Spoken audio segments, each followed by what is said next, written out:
On paper, The 13th Warrior had absolutely no right to fail. A proven blockbuster director, a major Hollywood star at his peak, a best-selling author whose novels routinely turned into box office gold. And yet, John McTiernan's The 13th Warrior went down in history as one of the most infamous financial disasters of the 90s. A film that didn't just flop, but quietly derailed an entire directing career.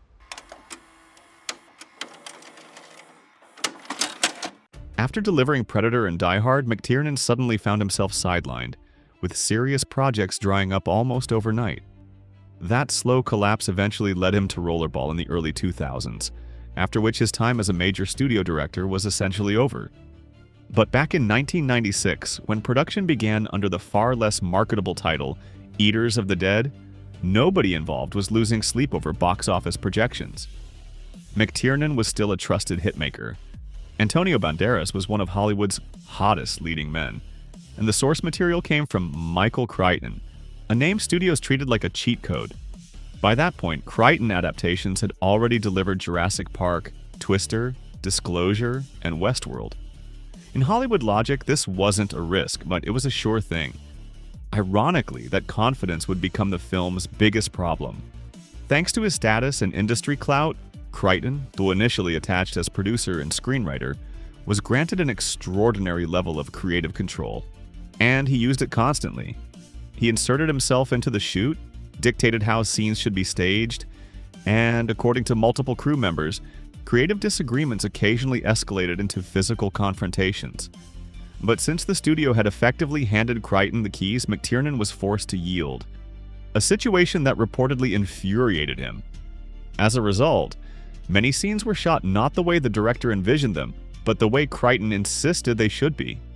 The consequences became painfully clear at the first test screening, which went so badly that it triggered immediate damage control.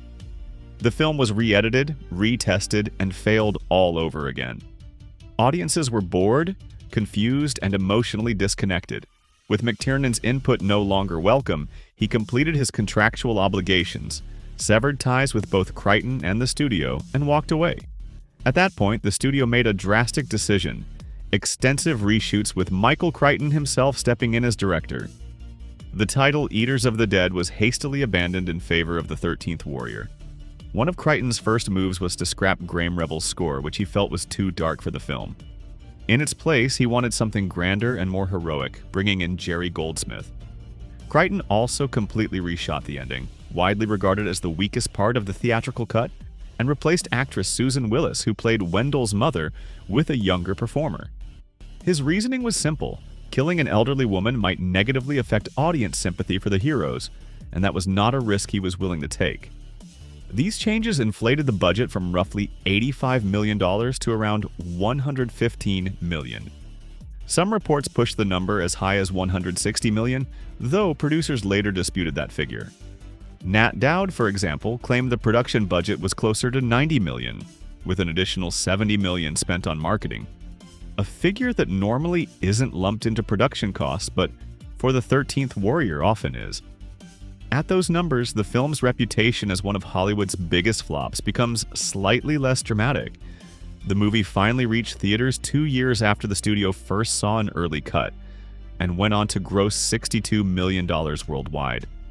$33 million domestically and $29 million internationally. On a $90 million budget, it's a failure. On a $160 million budget, it's a catastrophe.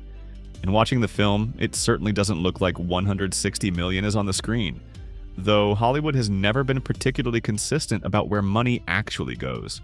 Omar Sharif was reportedly so disappointed by the final cut that he refused to work for 4 years afterward, stating that he had signed on to make a John McTiernan film, not whatever ultimately reached theaters.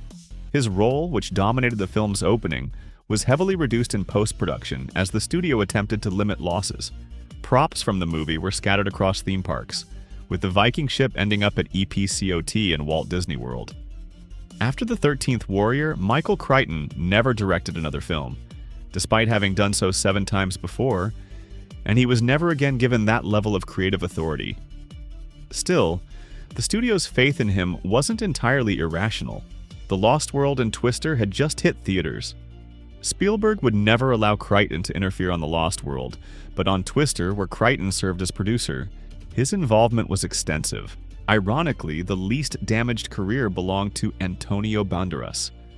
His real troubles arrived a few years later when Original Sin, Femme Fatale, The Body, and Ballistic began collapsing one after another. That was Frameback. See you on the next Rewind.